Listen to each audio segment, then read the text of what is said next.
আপনারা দেখছেন press 24 channel.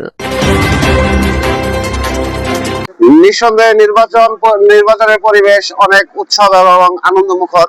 হ্যাঁ, আমরা আশাবাদী যে ময়মনসিংহ সদর 4 আসনে আমাদের সকলের প্রাণপ্রিয় নেতা জনাব আবু ওহাব আকন্দ সাহেবকে আমরা বিপুল ভোটে, সর্বোচ্চ ভোটে বিজয়ী করতে পারবো ইনশাআল্লাহ।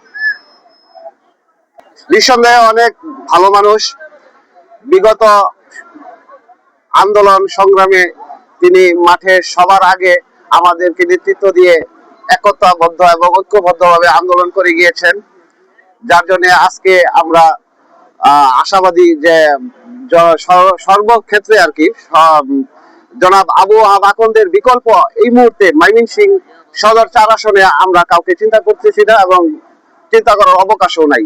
ইনশাল্লাহ জনাব আবু ওহাব আকন্দ বিপুল ভোটে জয় হবে ইনশাল্লাহ। প্রাণপ্রিয় নেতা, 90-এর ছাত্র আন্দোলনের অন্যতম নেতা জনাব সালাউদ্দিন তিতু ভাইয়ের নির্দেশনায় ময়মনসিংহ মহানগর জিয়া মঞ্চের পক্ষ থেকে আমরা 33টি ওয়ার্ডে ক্যাম্পেইন করতেছি, যেখানে আমরা মনে করেন যে সর্বোচ্চ ক্যাম্পেইন যেটা এটা করতেছি। আমাদের পক্ষ থেকে আমরা লিফলেট বিতরণ, পথসভা, তারপর আপনার ওই জনসম্পৃক্ত যে মানে বিএনপির 31 দফা উন্নয়নের যে বাস্তবায়ন কর্মসূচি যে তারেক রহমান আমাদের চেয়ারম্যান তারেক রহমান যে নির্দেশনা দিয়েছেন সেগুলি আমরা মানুষের ঘরে ঘরে দাঁড়ে দাঁড়ে পৌঁছে দিচ্ছি। এটা ভালোভাবেই জানেন, বিএনপি গণমানুষের দল।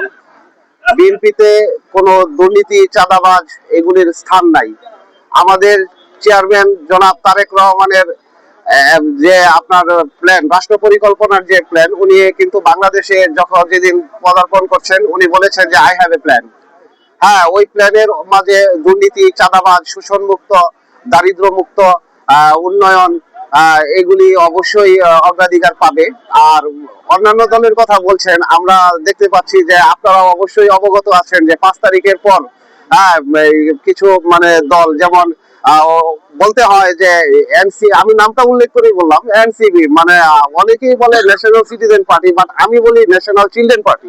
এই চিলড্রেন পার্টি আছে, আদার অন্যান্য যারা দল আছে যারা চাঁদাবাজি করতেছে, এটা জনগণই অবশ্যই আগামী 12 তারিখ ভোট এবং ব্যালটের মাধ্যমেই সমুচিত জবাব দিয়ে দিবে ইনশাল্লাহ।